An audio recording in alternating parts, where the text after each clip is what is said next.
Once upon a time in ancient India, there was a powerful and wealthy king named Bimbisara. He had many enemies who were jealous of his success and wanted to take his throne. Among these enemies was a rich merchant named Anathapindika, who was determined to destroy the king and take his place. Anathapindika was a ruthless and cunning man, willing to use any means to achieve his goal. One day, Anathapindika gathered his advisors and asked them for the best way to bring down the king. One advisor suggested hiring an assassin to kill him. Another proposed spreading rumors to ruin his reputation. Yet another advised bribing the king's soldiers to betray him. But Anathapindika rejected all these ideas, saying they were too risky and might backfire. Finally, a wise old man who had been quietly listening to the discussion spoke up. "There are 4 ways to destroy your enemy," he said. "The first is to kill him physically. The second is to ruin his reputation. The third is to create discord among his allies. And the fourth is to conquer his mind." Intrigued, Anathapindika asked the old man to explain these methods in detail. The old man began. "The first way, killing your enemy physically, is the most obvious and direct, but also the riskiest. If you fail, your enemy may become stronger and more determined to defeat you. The second way, ruining his reputation, is more subtle. By spreading false rumors and lies, you can turn people against him and weaken his power. But be careful, if your lies are exposed, your own reputation may suffer. The third way, creating discord among your enemy's allies, is a clever strategy.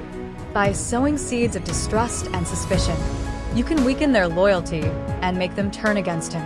But this requires great skill and cunning, as you must avoid getting caught.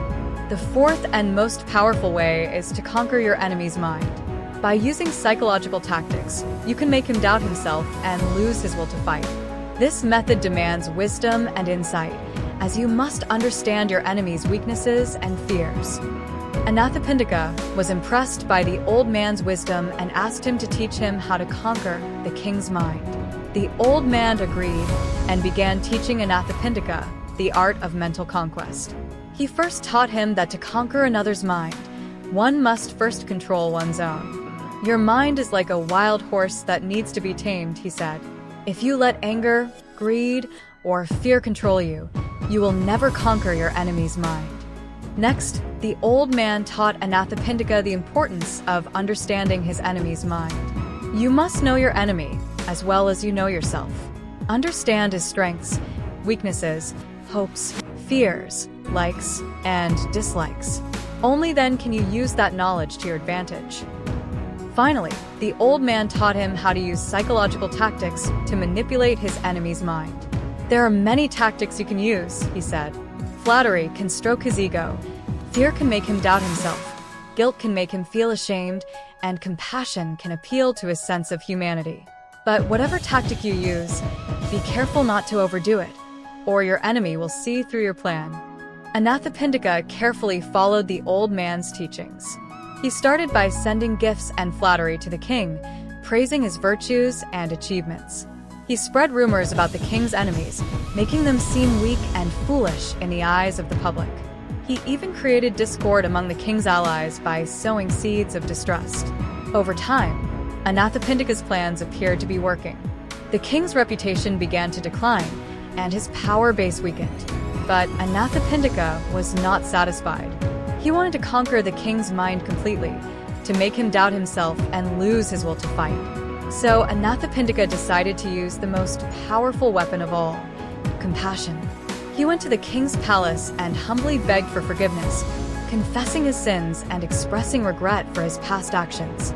He even offered to serve the king faithfully and help him in any way he could.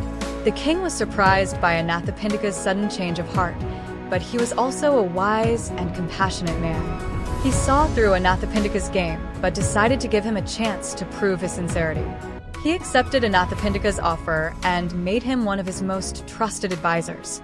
As Anathapindika worked closely with the king, he began to see things differently. He realized that his desire for power and wealth had blinded him to the true meaning of life.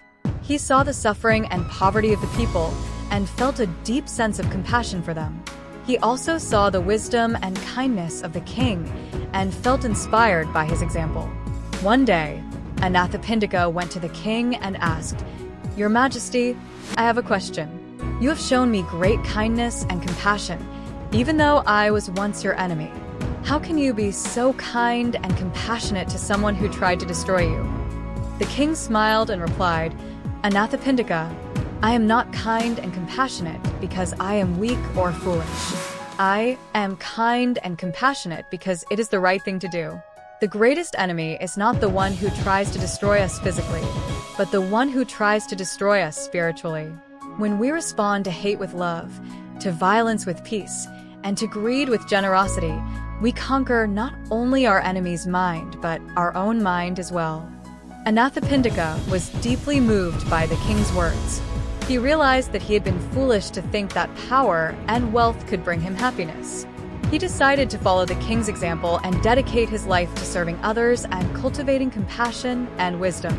Anathapindika became one of the greatest benefactors in the land, using his wealth and influence to help the poor and needy. He also became a devoted follower of Gautama Buddha, who taught that the 4 ways to destroy one's enemy are not through physical violence, but by cultivating compassion, wisdom, and inner peace. In the end, Anathapindika understood that the true enemy is not outside of us, but within us. It is the enemy of ignorance, greed, and hatred that leads us astray and causes us to suffer. But when we conquer our own minds, when we cultivate compassion and wisdom, we can overcome any obstacle and achieve true happiness and fulfillment. The moral of the story is that true victory does not come from physical force or material wealth, but from cultivating inner peace, wisdom, and compassion. Gautama Buddha's teachings remind us that our greatest enemy is not outside of us, but within us, in the form of ignorance, greed, and hatred. When we overcome these inner enemies, we can conquer any obstacle and achieve true happiness and fulfillment. The story of Anathapindika teaches us that even the most bitter enemy can become a friend when approached with kindness and compassion, and that forgiveness and reconciliation are more powerful than revenge and hatred. Ultimately, the story reminds us that our actions have consequences and that we should strive to live a life of integrity and compassion, treating others with kindness and respect, and always seeking to do what is right, even in the face of adversity.